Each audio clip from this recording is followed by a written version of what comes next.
양지 7주거 공동비상대책위원회 위원장 김동현입니다. 저는 양지 7주거 2단지 209동 103호 계약자 김동현이고요. 지금 비대위원장으로 지금 1년 한 5개월 정도 지금 활동을 하고는 있습니다. 비대위가 만들어진 이유는 조합원님들도 알겠지만 조합원님들의 재산과 권리를 지키고 하루라도 빠른 입주를 위해서 만들어졌고요. 조합원님들의 재산과 권리를 지키기 위해서 열심히 활동하고 있습니다.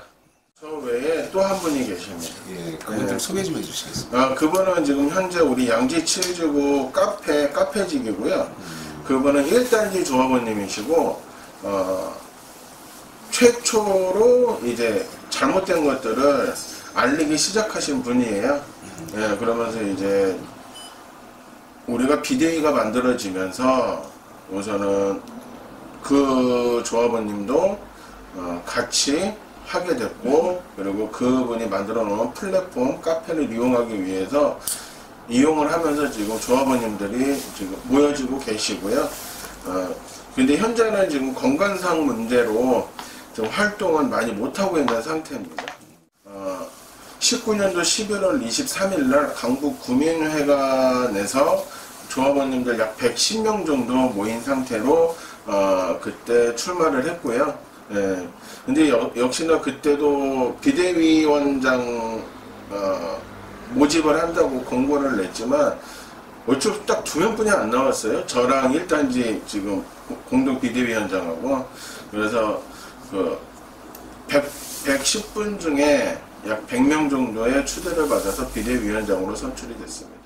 우선 가장 큰 애로점은 뭐냐면 계속해서 조합원님들한테 알리고는 있는데도 우선 돈을 추진해 내다 보니까 긴가민가 하시고 아직도 갈피를 못 잡고 중도에 계신 분들이 상당히 많으세요. 네. 그래서 그분들을 많이 참여를 하셔야지 우리가 집을 짓는데 더 빨라지거든요. 그 이유는 뭐냐면 조합원 한 명 한 명이 투표권자들이에요. 그럼 그분들이 투표를 해줌으로써 빨리 가냐 늦게 가냐거든요. 그리고 법적으로도 과반 이상의 동의를 구해야 되고요. 그리고 뭐 전에도 말씀드렸지만 머지않아 저희가 총회를 앞두고 있지만 그 총회 때문에 조합원님들이 많이 참여를 해주셔야 돼요. 근데 우선은 지주택이다 보니 넉넉하신 분들이 아니세요. 그러니까는 생계를 유지하기 위해서 참여율이 굉장히 떨어집니다. 그래서 그게 가장 큰 애로점 중에 하나죠. 우선은 장애인 주거복지협회는요, 제가 이름은 밝히지 않겠습니다. 전 2단지, 3단지 감사 이사였던 분이 이분들한테 도움을 요청을 하셨었고요. 그리고 수없이 거절을 하셨고, 그러다가 다른 업무차 사무실에 오셨다가 저를 만나셨어요. 그러면서 처음에 했던 질문이 저거였습니다. 우선 젊은 사람이 직장을 안 다니고 이걸 하는 이유가 있냐 여쭤보시더라고요. 그래서 우선은 저는 내 집, 내 돈을 지키기 위해서 시작을 한 거고, 그리고 나는 바로 잡을 수 있다고 생각을 한다. 그렇게 얘기를 했고, 그 후에 다시 한번 얘기를 한 되게 장시간 나눴거든요. 그러면서 이제 얘기를 하다가 이제 주거복지협회랑 그러면은 정식 계약서를 쓰자. 그래서 어떤 계약서냐? 그리고 계약서를 봤더니 너무 좋은 조건이에요. 왜냐면 돈을 한 푼도 안 줘도 변호사, 자문 무료로 받죠. 법무사 자문 무료로 받죠. 회계사 자문 무료로 받죠. 인력 필요하면 인력 지원도 무료로 해준다고 그러죠.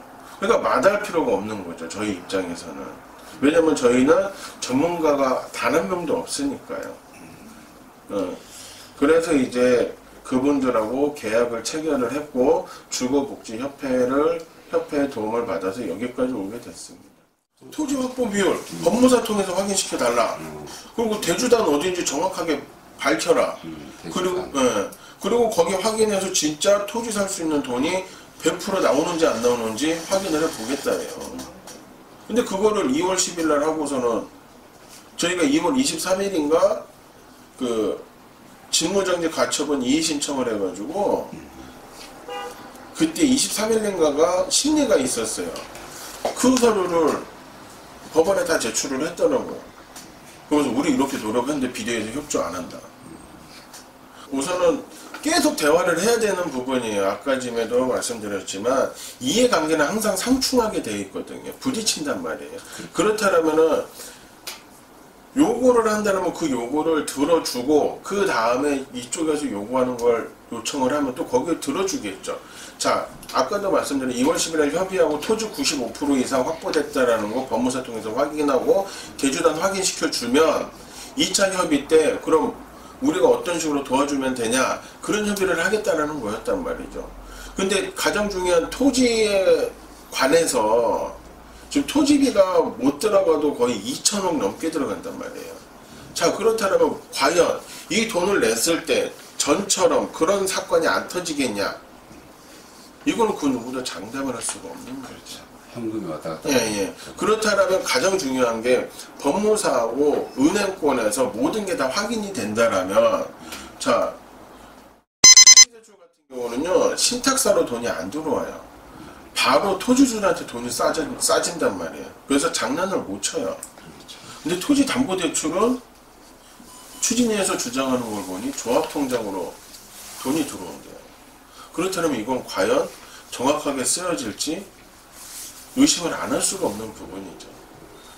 왜냐면 거기서 들어오는 게 추진위 주장으로는 1390억이에요. 그럼 조합원들이 내는 돈 따지게 되면 약 700억이에요. 그럼 그게 합치면 2100억이에요. 추가로 지금 받는 게. 그럼 그게 또 사고가 터진다? 그러면은 3700억 사고예요. 이거 다시 못 가요. 그러게요. 그러니까는 무조건 짚고 넘어갈 거는 양보할 거는 저희도 양보를 할 수가 있죠. 근데 양보도 기본적으로 확인을 시켜줄 거는 다 시켜주고 난 다음에 우리도 아 그럼 이게 맞아. 토지 사야 되니까 조합원님 땅 사기 돈 좀 내주세요. 이게 맞는 거죠. 그 후에 저쪽에서 얘기하는 거에 대해서 그게 맞네 틀리네 아 이런 방법이 있네 그러면 아 우리가 잘못 알았네 그 후에 그거를 논쟁을 하는 게 전 맞다고 봐요. 주 내용들이요 명예훼손, 신용훼손 그리고 개인정보보호법 그리고 한 5가지 정도가 돼요. 네, 그래서 그 부분에 대해서 경찰 조사에서 모든 서류를 다 제출을 했고요. 그리고 검찰 조사도 몇 번 받았어요. 검찰 때도 전부 다 서류 제출을 했고, 그리고 결과는 전부 다 무혐의로 다 나왔어요. 그래서 재판으로 간 건 단 한 건도 없습니다. 재판으로 간 건 없고 한 건도 없어요. 네, 단지 그냥 뭐 고소 고발권에 대한 그렇죠. 추진위에서 계속 고발을 한 거죠. 그 이유는 이제 거기서 뭐 하나라도 이제 적용이 된다라면 그걸 빌미로 잡고 비대위원장은 이런 사람이다. 그래서 저 사람은 조합에서 제명을 시킬 것이다. 왜냐면은 국토교통부에도 마찬가지고 우리 규약에도 마찬가지고요. 고의로 사업을 방해한다거나 그리고 누구의 명예를 실추시키거나 뭐 그런 법상에 문제가 생기게 된다라면 조합원을 제명시킬 수 있는 조항이 있어요. 네, 그러니까는 제가 보는 입장에서는 어떻게 해서든지 꼬투리를 잡아서 흠집을 내고 조합원을 진짜 정식적으로 제명을 시키게 되면 진짜 비대위원장도 못하는 거죠. 조합원이 아니니까. 네. 그래서 제가 보는 관점은 그렇게 보입니다. 고소고발이 저희가 정식적으로 한 게 4가지가 있었어요. 한 가지가 창립총회, 임시총회 무효소송, 그리고 한 가지가 직무정지 가처분 소송, 그리고 한 가지가 총회 허가 신청서, 그리고 1, 2, 3단지 추진위원장 배임 횡령에 관해서 넣었거든요. 네. 그러면은 임시총회, 창립총회 무효소송은 아직 진행 중에 있고요. 직무정지 가처분은 2020년 12월 22일 날 직무정지가 떨어졌고요. 그리고 12월 23일 날 총회 허가 신청이 떨어졌고요. 그리고 아까 말한 1, 2, 3단지 추진위 원장 배임 횡령 사기 이 건에 대해서는 지금 의정부 지방법원에 사건이 진행되는 게 있어요. 그게 이제 비대위에서 한 게 아니라 아까 전에 그 2, 3단지 감색 이사라는 분이 따로 한 고소거든요. 그거가 진행을 하다 보니 이거랑 좀 겹치는 게 많다. 그래서 각하 결정이 내려졌어요. 우선은 앞으로 추진하고자 하는 것 자체는요, 뭐 계속 말씀드리지만 입주입니다. 첫 번째도 입주고 두 번째도 입주고 세 번째도 입주예요. 근데 거기에 가장 중요한 건 뭐냐면 조합원님들의 참여입니다. 왜냐면 조합원님들이 투표권을 갖고 있거든요. 조합원님들에 의해서 모든 결정이 되고 돈 나가는 것도 조합원님들에 의해서 전부 다 결정이 되는 거예요.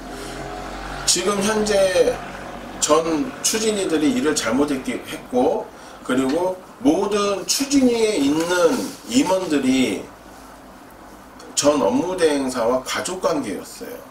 그러면서 돈이 잘못 집행이 된 거고, 우리 조합원들은 더 이상 현 추진위를 신뢰할 수가 없고, 그래서 이 사람들을 바꾸기 위해서 5월 16일하고 5월 30일 날 총회를 열어서 신뢰가 가지 않는 추진위원장을 바꾸고, 그 후에 모든 걸 투명하게 조합원님들한테 공개를 하고, 그 수지 분석을 통해서 모든 걸 결정하자라는 거죠.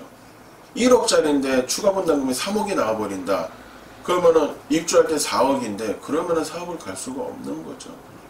그러면서 그거를 얼마만큼 우리가 줄일 수 있고 어떤 방법이 있는지 우선은 가장 중요한 건 추진위로 올라가 봐야지 알 수가 있는 거예요. 현재로서는 뜬구름 잡기뿐이 안 되기 때문에 나보고 장 사장님 오셔갖고 진짜 심도 깊은 얘기도 많이 해주셔서 너무 감사하고 어려운 거럼 해주셔서 너무 감사하고 그렇지만은 조합원님들을 위한다라면 모든 걸 다 투명하게 공개를 하고 주택법에 나와 있는 주택법 12조에 나와 있는 모든 서류들을 토지 서류 외에는 모든 걸 다 공개를 해줘야 된다고 저는 봐요.